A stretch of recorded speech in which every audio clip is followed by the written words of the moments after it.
नमस्कार, मी अक्षरा पाटील. पुस्तक वाचन या यूट्यूब चॅनलमध्ये आपणा सर्वांचं खूप मनापासून स्वागत.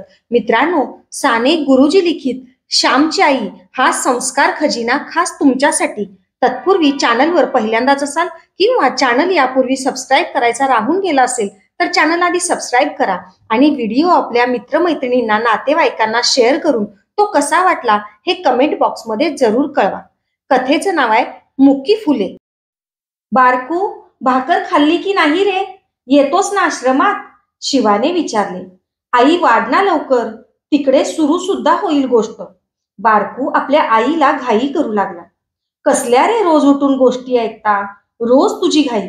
जा उपाशीच, नाहीतर आल्यावर भाकर खा, बारकूची आई म्हणाली. बारकू खरंच निघाला.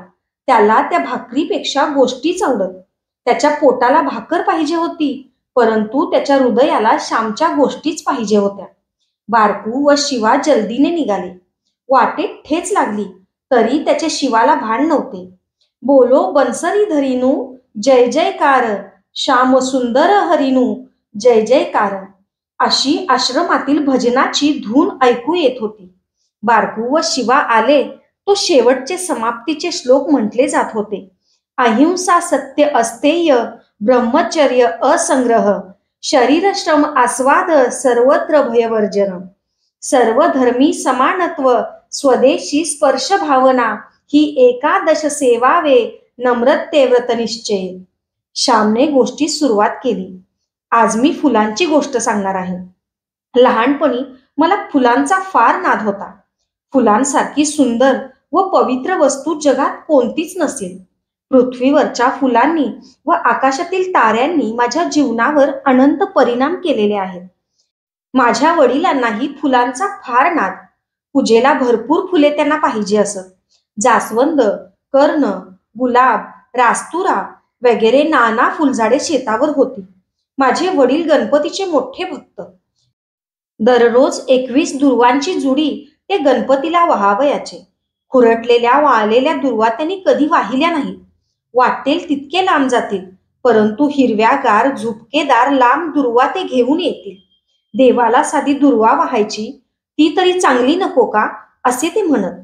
माझ्या वडिलांपासून फुलांचे वेड मी घेतले, परंतु आईपासून फुलावर प्रेम करावयास शिकलो. मी फुलांसाठी पहाटे उठत असे. आमच्या गावात बकुळ वृक्ष पुष्कळ होते. बकुळीची फुले फारच सुंदर व सुवासिक असतात. त्यांच्यात मधही असतो. लहान लहान जणू मोतीच अशी ती दिसतात. लहान लहान बटणेच जणू असे वाटते. बकुळीच्या फुलांच्या मी परड्या भरून आणावयाचा. सकाळी फुले जमवून ठेवायची व 10 वाजता शाळा सुटून आल्यावर त्यांचे हार करावयाचे. वडील ते देवळातील देवांना नेऊन घाली. सकाळी बकुळीची मोत्यासारखी फुले जमवायची व सायंकाळी गुलबक्षीची फुले गोळा करावयाची. सायंकाळी गुलबक्षीची फुले जमविण्यासाठी शाळा सुटताच मी पळत जात असे. दुसऱ्याच्या घरी जाऊन त्यांच्या गुलबक्षीवरची ही फुले मी आणीत असे, कारण त्यांना ती थोडीच हवी असत. फुलांची आवड आहे कोणाला, देवपूजा कोणाला हवी आहे. देहपूजा करणारे सारे होत आहेत. फूल तोडून कोणी शेंबड्या नाकात कोंबतील, नाहीतर घामट केसात खोतील. फुले देवाच्या पूजेसाठी फार तर थोडी तोडावी, नाहीतर ती झाडावरच शोधू द्यावी. तेथे ती देवालाच वाहिलेली असतात. आज मी फुलं तोडू शकत नाही. फुलं म्हणजे परमेश्वराची रसमयी, सौंदर्यमयी मूर्ती असं मला वाटते. परंतु लहानपणी देवासाठीच तोडून मी जमवीत असे. गुलबक्षीच्या फुलांसाठी मुलामुलीत भांडणे व्हावयाची. गुलबक्षीचे फुलं फार सुंदर असते. फुलांचा देठ लांब, बारीक व कोवळा असतो. देठाच्या टोकाला बारीक मणी असतो. गुलबक्षीची फुले नाना रंगाची असतात. पिवळी, पितांबरी, लाल, पांढरी, शिटकावाची कितीतरी प्रकार. गुलबक्षीचे काळे मणी फारच सुंदर दिसतात. माझी आई तुळशीच्या अंगणात बसून त्या फुलांच्या माळा करी. गुलबक्षीच्या फुलांची माळ फुलांचे देठ एकात एक गुंतवून करतात. त्याला सुई दोरा लागत नाही. त्या माळांचेही अनेक प्रकार आहेत. तोड्याची माळ, दुहेरी माळ. बायका निरनिराळ्या तऱ्हेनं ती गुंफतात. त्या दिवशी रविवार होता. रोज शाळा सुटल्यावर सर्वजण फुले वेचावयास जात असू. पाटी दप्तर घरी ठेवून तो आधी पळत जाई त्याला अधिक फुले मिळत. परंतु रविवारी कोण केव्हा जाईल याचा नेम नसे. त्याच्या आधीच्या रविवारी मला एक सुद्धा फूल बाकीच्या मुलांनी मिळू दिले नाही. म्हणून त्या दिवशी मी निश्चय केला की आपण सारी फुले तोडून आणावयाची. लवकर जाऊन कळ्याच तोडून आणावयाच्या असे मी ठरवले. गुलबक्षीची फुले 4 वाजल्यावर फुलू लागतात. सायंकाळी नीट फुलतात. फुले फुलू लागण्याच्या आधीच मी जावयाचे ठरवले. बाहेर ऊन होते तरी मी निघालो. एक फडके बरोबर घेतले होते. 3 वाजण्याचा सुमार असेल. आमच्या शेजारच्या धोंडोपंत मास्तरांच्या व गोविंद शास्त्री यांच्या घरामागील गुलबक्षीच्या कळ्या मी तोडल्या. गुलबक्षीच्या न फुललेल्या कळ्यांना घुबे म्हणतात. ते सारे घुबे मी तोडून आणले. घरी आल्यावर मी एक ताम्हण घेतले व त्यात पाणी घालून कळ्या टाकून ठेवल्या. संध्याकाळी आई म्हणाली, आज फुले नाही का रे आणायला जात? मागच्या रविवारच्या सारखा उशिरा गेलास तर एक फूल सुद्धा मिळणार नाही हो. मग रडत बसशील.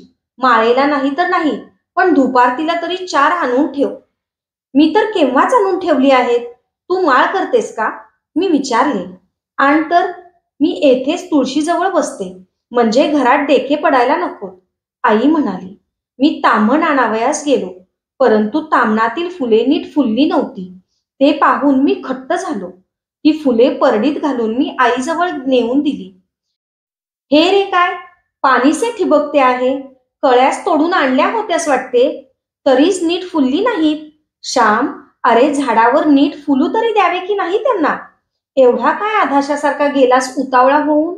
असे आई मला बोलत होती. तोच शास्त्री बुवांकडची, धोंडोपंतांकडची बन्या, बापू, बाबी सारी मुले आली.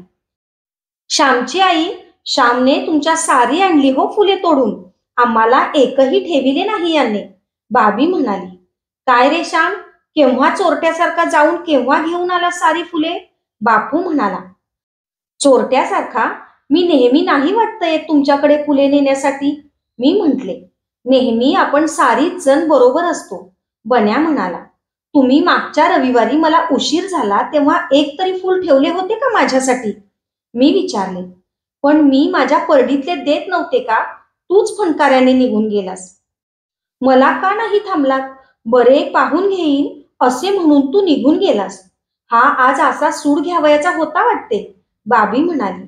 माझी आई सारे ऐकून घेत होती. ती शांतपणे म्हणाली.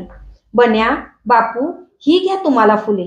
पुन्हा नाही हो श्याम असे करणार. नाही ना रे श्याम, असे म्हणून आईने त्यांना फुले दिली. श्याम, येत जा हो रोज संध्याकाळी फुले वेचायला, नाहीतर राग धरावयाचाच तू. का आत्ताच येतोस?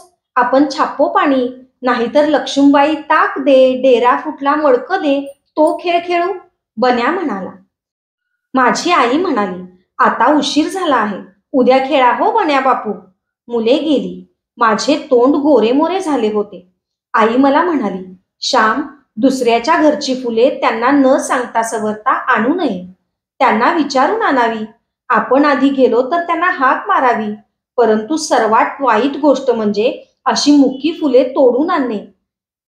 तू अधीर झालास, परंतु पदरात काही पडले नाही. फुलांना झाडावर नीट फुलू द्यावे. बाहेरच्या पाण्यात कळ्या किती वेळ टाकल्या तरी फुलत नाहीत. आईच्या दुधावर बाळ पोसते तसे बाहेरच्या दुधावर पोसत नाही. घरच्या साध्या अन्नाने जशी पुष्टी येते तशी खानावळीतील दूध तुपानेही येत नाही. झाडे म्हणजे फुलांच्या माता. झाडे कळ्यांना जीवनरस पाजित असतात. त्यांना फुलवितात. झाडांच्या मांडीवरच कळ्या चांगल्या फुलतात. फुले फुलली म्हणजे मग ती देवासाठी आणीत जा.